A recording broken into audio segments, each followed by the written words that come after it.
There is a theory about tokenism.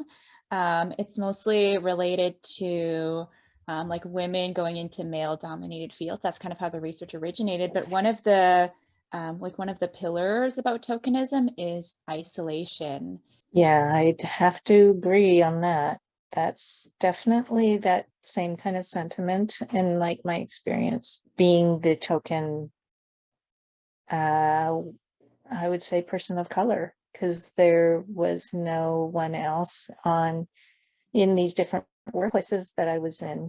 I had the extra like emotional labor to get other people to understand where I was at, that they didn't have to understand what I was actually experiencing because it wasn't part of their experience. Yeah.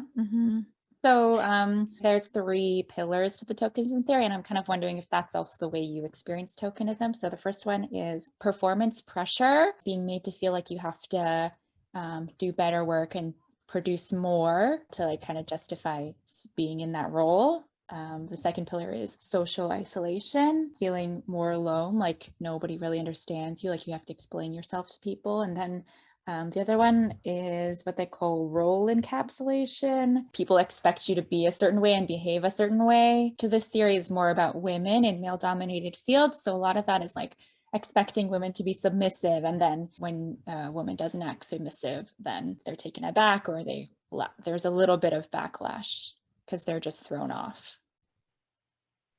Yeah, I'd have to say all three for sure. There's this sense of all three of those pillars I've experienced in many of my workplaces that just don't have that same kind of like understanding of where they're hiring folks because they feel like they're being forced to hire people who are either racialized or indigenous, but don't necessarily quite fit into the mainstream mold. They want you to be your nose to the work and not complaining.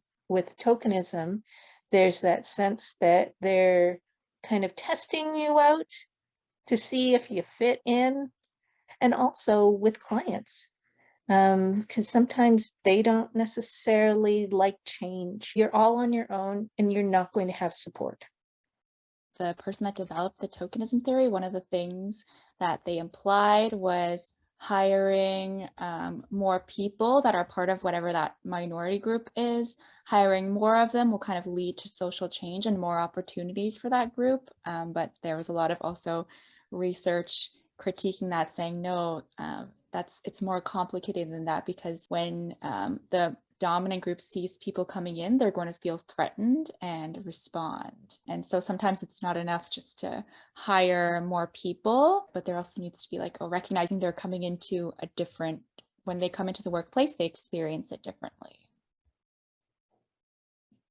We have to approach things from that systems based change. We need to look at a lot of the barriers that prevent people from actually reaching out and wanting help from anybody. A lot of the time, it's because of stigma, it's because of stereotypes, it's because we are an ableist society. Allyship is, I think, also referred to as co-conspiratorship, that we need to be co-conspirators and not just be like performative, like allies that just say, oh, yes, we're going to help you out, and then you're on your way. We have to recognize that we are part of a social justice perspective, that we need to like give people that sense of being empowered. We're looking at intersectionality rather than seeing it as this is a race issue. This is like a social justice issue. This is racial justice, and this is what it looks like.